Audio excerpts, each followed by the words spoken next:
नमस्कार। आज हम कुछ ऐसे दस्तावेजों को खंगाल रहे हैं जो अभिशप्त पटकथा एक रहस्यमय मृत्यु शीर्षक से सामने आए हैं। ये दस्तावेज जुड़े हैं द कॉन्जरिंग के लेखक डैनियल आर की बेहद अजीब मौत से। तो चलिए इस रहस्यमय कहानी की परतों को खोलते हैं। हाँ, बताया गया है कि स्क्रिप्ट पूरी करने के फौरन बाद डैनियल आम बिल्कुल बदल से गए थे।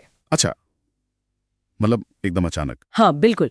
उन्होंने अपने दोस्तों से भी जिक्र किया था कि उन्हें ऐसा महसूस हो रहा है जैसे उन्होंने पर्दे के पीछे कुछ देख लिया हो या महसूस कर लिया हो।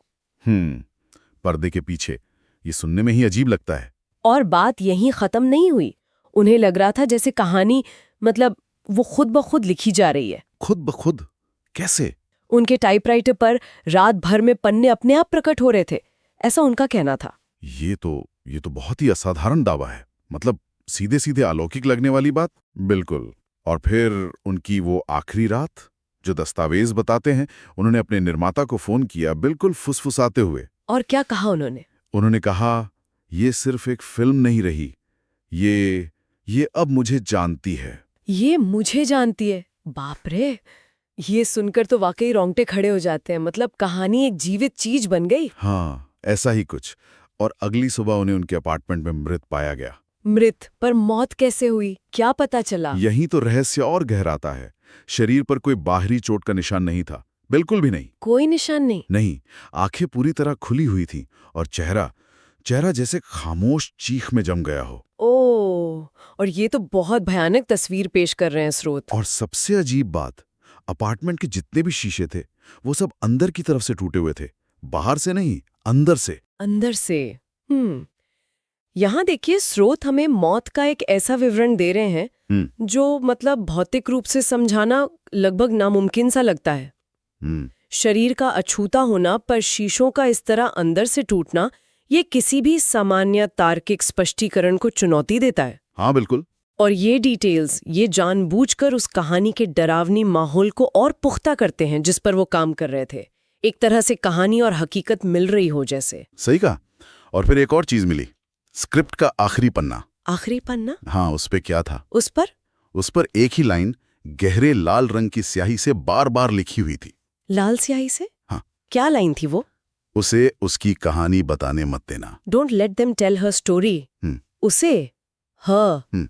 ये वह कौन थी? क्या स्रोत इस बारे में कुछ बताते हैं? नहीं, यही तो बात है। स्रोत ये स्पष्ट नहीं करते कि ये वह कौन थी। कोई नहीं जानता। तो ये संदेश फिर मौत के वो अजीब हालात और डैनियल के पहले के दावे कि कहानी मुझे जानती है, इन सबको मिलाकर एक स्रोत एक बहुत गहरी पहेली खड़ी कर देते हैं। मतलब क्या ये कहानी के किसी किरदार का जिक्र था, या फिर कुछ और? या फिर कुछ ऐसा जिसे जानबूझकर शायद अस्पष्ट छोड़ा गया है? हाँ, कह सकते हैं। और एक और कड़ी जुड़ती है इसमें, एक और हैरान करने वाली जानकारी। अच्छा? वो क्या? कहा जाता है कि जो अभिनेत्री फिल्म में चुड़ैल का किरदार निभा रही थी, हाँ? वो आज भी ये बात मानती हैं, कसम खाकर कहती हैं कि शूटिंग के दौरान उन्होंने कई बार कैमरे के पीछे किसी को खड़े देखा था। कैमरे के पीछे? लेकिन सेट पर मौजूद और कोई भी इसे नहीं देख पा रहा था, सिर्फ वही अभिनेत्री। अरे, अभिनेत्री का ये अनुभव, जैसा कि इन दस्तावेजों में बताया गया है, ये तो इस रहस्य को और उलझा देता है। अब सवाल ये उठता है, और स्रोत हमें इसी तरफ सोचने पर मजबूर करते हैं, क्या ये सब उस स्क्रिप्ट के भारी मनोवैज्ञानिक असर का नतीजा था? दिमाग पर इतना गहरा प्रभाव?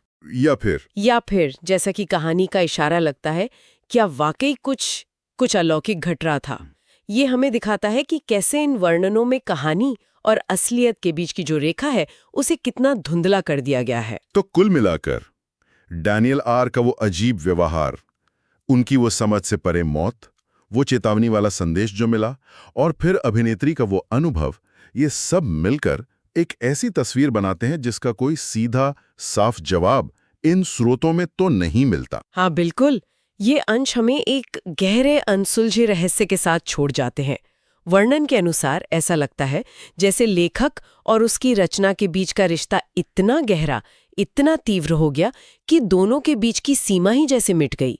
ये स्रोत हमें ये दिखाते हैं कि कैसे एक कहानी, कम से कम इस कहानी के अनुसार, खुद अपने बनाने वाले पर ही हावी हो सकती है। ये सोचने वाली बात है। हाँ। और अंत में एक सवाल जो शायद हमारे सुनने वालों के मन में भी उठेगा, क्या कोई कहानी वाकई में अपना